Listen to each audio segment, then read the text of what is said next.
कभी सोचा है कविता में ऐसा क्या जादू होता है? ये सिर्फ खूबसूरत शब्द या गहरी भावनाएं नहीं हैं, बल्कि उसकी बनावट में भी एक राज छपा है।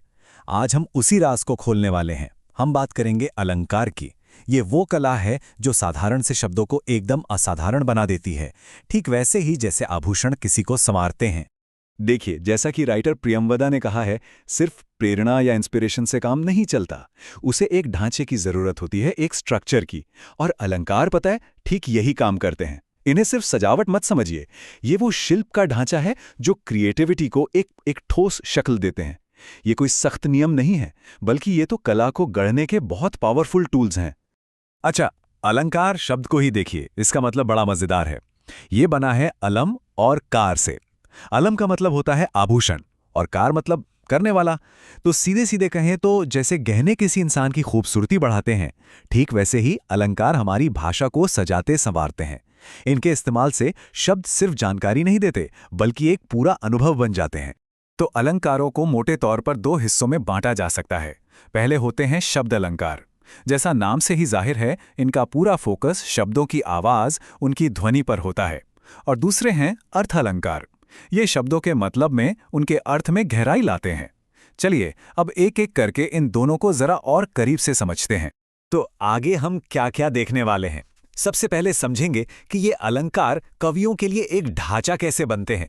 फिर हम ध्वनि के आभूषणों यानी शब्द अलंकार और फिर अर्थ के आभूषणों मतलब अर्थ अलंकार को जानेंगे। और हाँ, आखिर में इन्हें पहचानने की एक बहुत ही आसान सी गाइड भी देखेंगे। तो चलिए शुरू करते हैं हमारे पहले पड़ाव से, शब्द अलंकार। इन्हें हम ध्वनि के आभूषण भी कह सकते हैं। ये वो अलंकार है जिनका सारा कमाल शब्दों की आवाज में होता है। इनसे कविता सुनने में बहुत मीठी और म्यूजिकल लगती है। अब इन ध्वनि के आभूषणों में भी तीन खास टाइप हैं। सबसे पहला है अनुप्रास। इसमें क्या होता है कि एक ही व्यंजन की ध्वनि बार बार रिपीट होती है। दूसरा है यमक। यहाँ एक ही शब्द कई बार आएगा, लेकिन हर बार उसका मतलब एकदम अलग होगा। और तीसरा है श्लेष, जहां एक ही शब्द के अंदर कई मतलब छिपे होते हैं। बड़ा इंटरेस्टिंग है।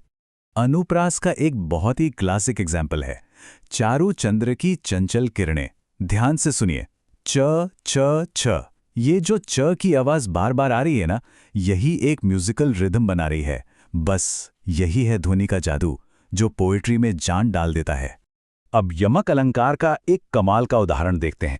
लाइन है, कनक कनकते सौगुनी। यहां कनक शब्द दो बार आया है। पहले वाले कनक का मतलब है सोना यानी गोल्ड, और दूसरे कनक का मतलब है धतूरा, जो एक जहरीला पौधा है। सोचिए, शब्द एक ही है, लेकिन मतलब बदलते ही पूरी लाइन का भाव ही बदल गया। है ना कमाल? चलिए, तो ध्वनि के जादू से अब आगे बढ़ते हैं और चलते हैं अर्थ की दुनिया में। यहां आते हैं अर्थ अलंकार। देखिए, इनका काम सिर्फ कविता को सुनने में अच्छा बनाना नहीं है। इनका असली काम है मतलब में गहराई लाना, मीनिंग की लेयर्स जोड़ना। ये साधारण सी बात को भी बहुत खास बना देते हैं। अर्थ अलंकारों में सबसे पहला और सबसे कॉमन है उपमा। इसमें बहुत सिंपल सा काम होता है। दो अलग अलग चीजों की सीधी सीधी तुलना की जाती है, क्योंकि उनमें कोई एक क्वालिटी कॉमन होती है। ये कहने का एक पोएटिक तरीका है कि ये चीज उस चीज जैसी है। जैसे ये उदाहरण देखिए, हरिपद कोमल कमल से। इसका मतलब है कि भगवान के पैर कमल के फूल जितने कोमल हैं। तो यहां पैरों की कोमलता की तुलना कमल से की गई है। और ये जो शब्द है ना, से, ये साफ साफ बता रहा है कि यहां तुलना हो रही है। अच्छा, अगला है रूपक। ये उपमा से एक स्टेप आगे है, थोड़ा और गहरा। यहां पर सिर्फ तुलना नहीं हो रही, यहां तो एक चीज को दूसरी चीज ही मान लिया जाता है। मतलब ये नहीं कहा जाता कि ये उसके जैसा है, बल्कि कहा जाता है ये वही है। ये एक सुझाव नहीं, एक दावा है। तो फर्क बिल्कुल साफ है ना?